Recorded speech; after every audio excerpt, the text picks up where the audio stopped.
Hello guys, welcome back to our channel കുപ്പിക്കുള്ളിലെ അതോലക. അപ്പോൾ നമ്മളിന്ന് വന്നിരിക്കുന്നത് difference between bipolar junction transistor and MOSFET, അതായത് BJT ആൻഡ് മോസ്ഫെറ്റ് കമ്പയർ ചെയ്യുന്നതിന് വേണ്ടിയിട്ടാണ്. അപ്പോൾ ഇതിലെന്ന് പറയുമ്പോൾ BJT എന്ന് പറയുന്നത് ഒരു കറണ്ട് കൺട്രോൾഡ് ഡിവൈസാണ്.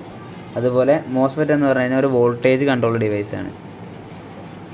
പിന്നെ നമുക്ക് എല്ലാവർക്കും അറിയാം BJT എന്ന് പറഞ്ഞു കഴിഞ്ഞാൽ പേരിൽ തന്നെ ഉണ്ട് ബൈപോളാർ എന്നാണ്. ബൈപോളാർ ജംഗ്ഷൻ ട്രാൻസിസ്റ്റർ അല്ല, അപ്പോൾ ബൈപോളാർ ഡിവൈസാണ്. അതിൻ്റെ കറണ്ട് കണ്ടക്ഷൻ എന്ന് പറഞ്ഞാൽ ഇലക്ട്രോൺസും ഹോൾസും രണ്ടും കൂടെ ചേർന്നിട്ടാണ് നടക്കുന്നത്. പക്ഷേ മോസ്ഫെറ്റിൽ എന്താണ് സംഭവിക്കുന്നത്? അതിൻ്റെ നേരെ ഓപ്പോസിറ്റ്, അതായത് ഒരു യൂണിപോളാർ ഡിവൈസാണ്.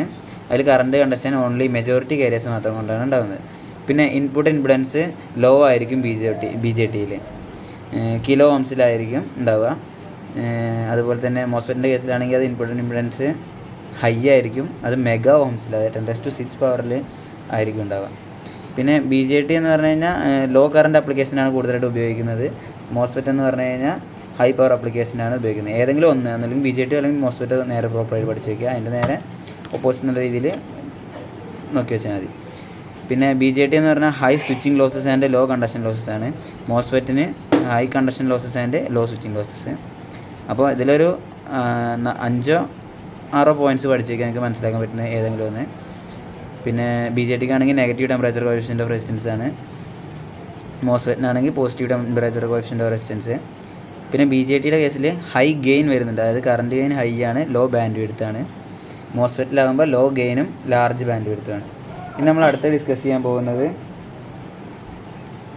റിലേയും ട്രാൻസിസ്റ്ററും തമ്മിലുള്ള ഡിഫറൻസ് ആണ്. അപ്പോൾ റിലേ എന്ന് പറഞ്ഞു കഴിഞ്ഞാൽ ഒരു മെക്കാനിക്കൽ സ്വിച്ച് ആയിട്ടാണ് ആക്ട് ചെയ്യുന്നത്. ആക്ച്വലി ട്രാൻസിസ്റ്റർ ആണെങ്കിൽ ഒരു ഇലക്ട്രോണിക് ഡിവൈസ്.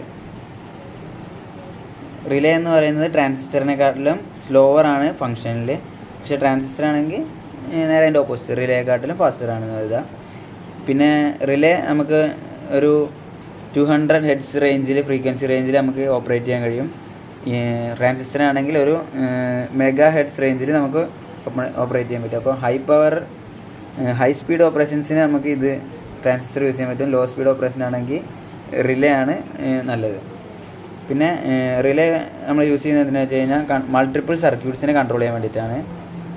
ട്രാൻസിസ്റ്റർ എന്ന് പറഞ്ഞാൽ ആംപ്ലിഫിക്കേഷൻ, പിന്നെ സ്വിച്ചായിട്ട് അങ്ങനെ ആക്ട് ചെയ്യാൻ പറ്റും. അത് കുറേ ആപ്ലിക്കേഷൻസ് ഉണ്ട്, അതിലൊരു ആപ്ലിക്കേഷൻ മാത്രമാണ് ആംപ്ലിഫിക്കേഷൻ എന്ന് പറയുന്നത്. ഓക്കെ, അപ്പോൾ അറ്റ്ലീസ്റ്റ് ഇത്രയും 4 പോയിൻ്റെങ്കിലും പഠിച്ച് വയ്ക്കുക, എന്നിട്ട് ഇതിനെ എഴുതുക കമ്പാരിസൺ ചോദിക്കുമ്പോൾ. Okay, thanks for watching. Please share, subscribe and support.